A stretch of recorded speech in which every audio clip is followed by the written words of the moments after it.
वेगवेगळे विषय आहेत. मला आपल्या सर्वांना एक सांगायचं आहे की हिंगोली जिल्हा काँग्रेस कमिटी शेतकऱ्यांच्या विषयांवरचं आंदोलन या ठिकाणी करणारच आहे. जो अमेरिकेसोबत असणारा जो करार आहे त्या कराराच्या माध्यमातून आपल्या शेतकरी बांधवांच्या कशा पद्धतीने शेतीमालाचा भाव पडणार आहे, सोयाबीन, कापूस, इतर सर्व गोष्टींचा, पण त्यासोबत ज्या पद्धतीने शासनाने आदिवासी समाजाच्या आदिवासी विशेष पदभरती जे सर्वोच्च न्यायालयाने सांगितली होती 12,500 जागांची, ते आतापर्यंत शासन या 12,500 जागा भरायला तयार नाही. या सर्व गोष्टी घेऊन आज हिंगोली जिल्हा काँग्रेस कमिटी या माध्यमातून हे आंदोलन पुढं करणार आहे. मग यामध्ये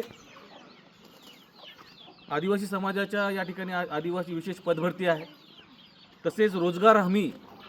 आज बघा आपल्याला पांदन रस्ते पण करता येणार नाही, कारण यांनी सर्व योजना बंद केलेल्या आहेत. तुमची सिंचन विहीर असेल, तुमचे गाईचे गोठे असतील, या सर्व गोष्टींना आता थांबवण्यात आलेलं आहे. तसेच घरकुलचे हप्ते, आज घरकुलचे सगळीकडे आपण बघितलं गेलं तर 6-6 महिन्यापासून घरकुलचे हप्ते अजून पडले नाही आहेत. मग हे घरकुलचे हप्ते पण वेळेवर पडले पाहिजे. या आणि अनेक गोष्टी आहेत की उद्या बैठकीमध्ये आम्ही घेणार आहोत उद्या, आणि लवकरच आंदोलनाची वेळ आणि तुम्हाला ठिकाणे कळवण्यात येईल. पण आपल्या सर्वांना या आंदोलनामध्ये सक्रियपणे यावं लागेल, एवढीच आपल्या सर्वांना विनंती करतो.